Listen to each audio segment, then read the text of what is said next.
Hello my dear students, कैसे हो आप सब। आई होप आप सब अच्छे होंगे। ये वाला क्वेश्चन करते हैं आज हम, जो मोस्ट इम्पॉर्टेंट है। ये हर बार एग्ज़ाम में आता है। आपने इसको एक या दो बार वीडियो देख के इसको पक्का कर लेना है। क्लियर। क्वेश्चन की स्टेटमेंट क्या है? प्रूव दैट √2, √3, √5 इनमें से कोई भी आ सकता है आर इरेशनल नंबर्स। हमने इनमें से कोई भी नंबर को इरेशनल प्रूव करना हो सकता है। क्लियर। स्टार्टिंग कहाँ से करते हैं? हम इसको उल्टा मान लेते हैं। हमने बताना है ना कि ये इरेशनल है। हम लेंगे, मैं इन तीनों में से ये √5 वाला सॉल्व करके बताती हूँ आपको। हम सपोज करते हैं कि जो √5 है, लेट √5 इज रैशनल नंबर।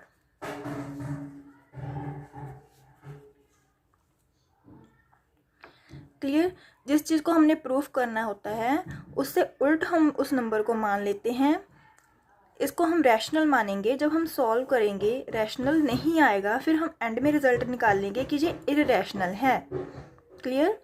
अगर हमारा √5 इज रैशनल नंबर है तो हमें पता है कि हम रैशनल नंबर को, हर रैशनल नंबर को P/Q के फॉर्म में लिख सकते हैं। इतना सभी को क्लियर है।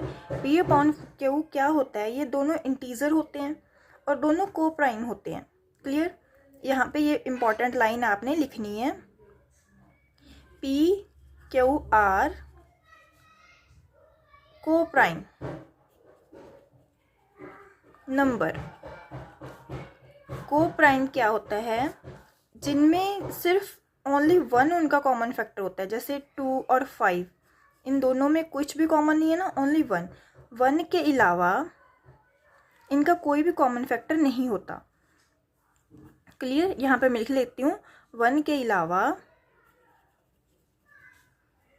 इनका कोई कॉमन फैक्टर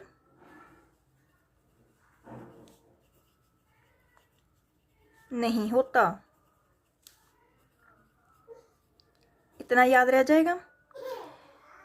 अब हम एक स्टेप और करेंगे। अब करेंगे हम स्क्वेयरिंग बोथ साइड। जब हमारे पास दोनों इक्वल वाली टर्म होती है ना, तब हम उसमें कुछ भी ऐड कर सकते हैं। कुछ दोनों तरफ करना होता है। अगर हम कुछ ऐड करेंगे तो भी दोनों तरफ, अगर हम कुछ सब्ट्रैक्ट करेंगे तो भी दोनों तरफ, मल्टीप्लाई, डिवाइड, कुछ भी। ठीक है। तो अब हम इसमें स्क्वेयरिंग करते हैं। Squaring both side. Square both side करेंगे तो हमारा आ जाएगा √5 का square is equal to P square and Q square. और हमें पता है कि अंडर में अगर हम 5 को 2 बार लिख लेते हैं तो वो 1 टाइम आ जाएगा। ये मान लो 25 का अंडर क्या आएगा? 5। तो ये अंडर स्क्वेयर के साथ कट हो जाता है, मान लेते हैं हम। तो यहाँ पे आंसर आ जाएगा हमारा 5 is equal to P square upon Q square. अब इसको रैशनलाइज कर देते हैं हम, ये क्रॉस मल्टीप्लाई कर देते हैं, सॉरी, ये Q स्क्वेयर इधर ले आते हैं। 5Q square is equal to P square. जब हमारी ये वाली कंडीशन आ जाती है, यहाँ पे समझने वाली बात है कि 5 के साथ कुछ मल्टीप्लाई होके ये वाला आंसर आ रहा है। क्लियर। 5 के साथ कुछ मल्टीप्लाई होकर P स्क्वेयर आ रहा है। इट मीन्स P स्क्वेयर 5 के टेबल में होगा। क्लियर।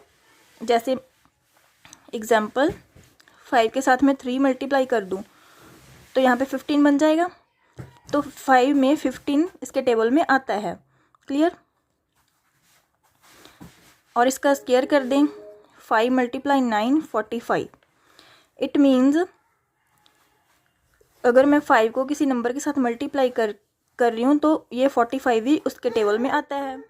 इट मीन्स हम लिख सकते हैं कि 5 डिवाइड P स्क्वेयर, जो भी यहाँ पे आंसर आएगा वो उसको डिवाइड करेगा। 5 डिवाइड्स P स्क्वेयर। अब ये एक थ्योरम होती है कि अगर कोई नंबर उसके स्क्वेयर को डिवाइड कर रहा है तो वो सिंगल को भी डिवाइड करेगा। 5 डिवाइड्स P। अगर 45 को कर दिया तो 15 को भी तो करेगा ही ना। अगर यहाँ पे ये सिंपल रहेगा, अगर 5 डिवाइड्स p, ठीक है, तो p किसी के साथ मल्टीप्लाई होके, अगर 5 को किसी के साथ मल्टीप्लाई किया तो p आया है, ठीक है, यानी कि हमने इन दोनों में से कोई भी नंबर लिया, फिर ये हमारा आंसर आया। कुछ तो मल्टीप्लाई किया, जो हमने कुछ मल्टीप्लाई किया उसको हम कोई भी, क्लियर, 5 के साथ कुछ मल्टीप्लाई हुआ तो ये हमारा आंसर आया। इसको हम p लिख लेते हैं, ये आपने एग्जाम में नहीं लिखना, ये आपको अंडरस्टैंड करवाने के लिए लिख रही हूँ, क्लियर। तो जो यहाँ पे कुछ मल्टीप्लाई होके p आया था उसको हम लिख लेते हैं कोई भी नंबर, क्लियर, c लिख लो या फिर am, जो मर्जी लिख सकते हो इसके अलावा, p और q के अलावा, क्लियर। मान लो मैंने c लिख लिया, 5 को c से मल्टीप्लाई करके हमारा p आया, इज इक्वल टू p। इसको ना हम कोई भी इक्वेशन नंबर दे देते हैं a,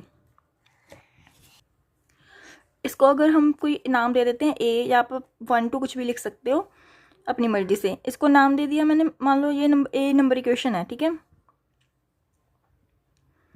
तो अब जो हमारा यहाँ पे आया, इसको हम लेटर लिख लेते हैं कि 5c is equal to p आ गया, क्लियर, कि 5 को किसके साथ मल्टीप्लाई किया तो p आया।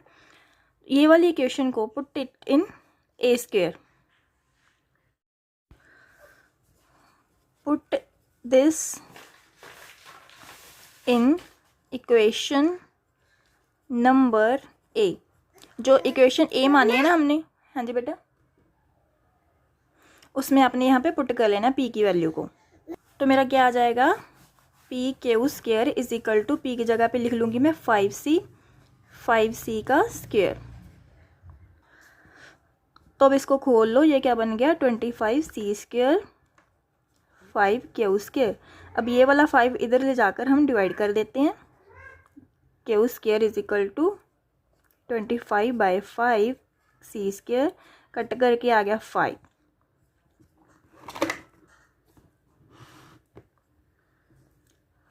Q square is equal to 5c square. अब जो मैंने ए इक्वेशन में बात बताई थी कि 5 को किसी के साथ मल्टीप्लाई करके ये क्यू स्क्वायर आ रहा है, ठीक है, तो इट मीन्स 5 के टेबल में भी क्यू स्क्वायर आएगा, clear.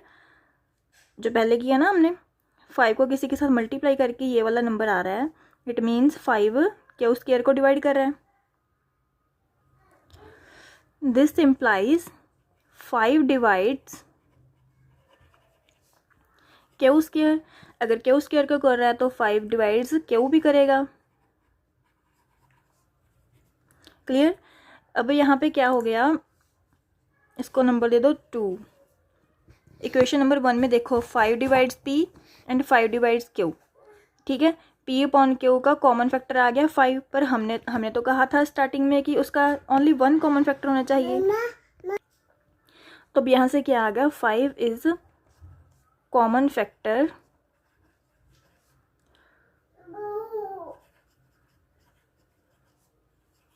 Of p and q,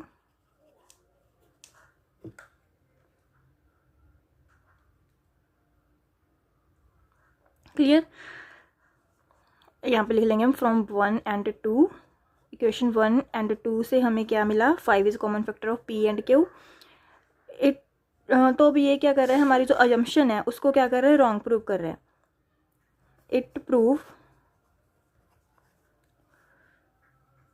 wrong our assumption, जो हमने अज्यूम किया था उसको ये रॉन्ग प्रूफ कर रहा है। हमने कहा था कि ओनली 1 कॉमन फैक्टर होगा, तो इट मीन्स √5 जो है वो क्या है, इररेशनल नंबर है, इररेशनल नंबर। आई होप आपको क्लियर हो गया होगा। Thank you, have a nice day. ये क्वेश्चन को अपने पक्का कर लेना है। यहाँ पे जहाँ पर 5 लिख रहे हैं हम, वहाँ पे 2 3 कुछ भी आ सकता है, कोई भी प्राइम नंबर, ठीक है। जिसको अगर आपको समझ लग गया तो प्यारा सा कमेंट जरूर करना। Okay, thank you, have a nice day.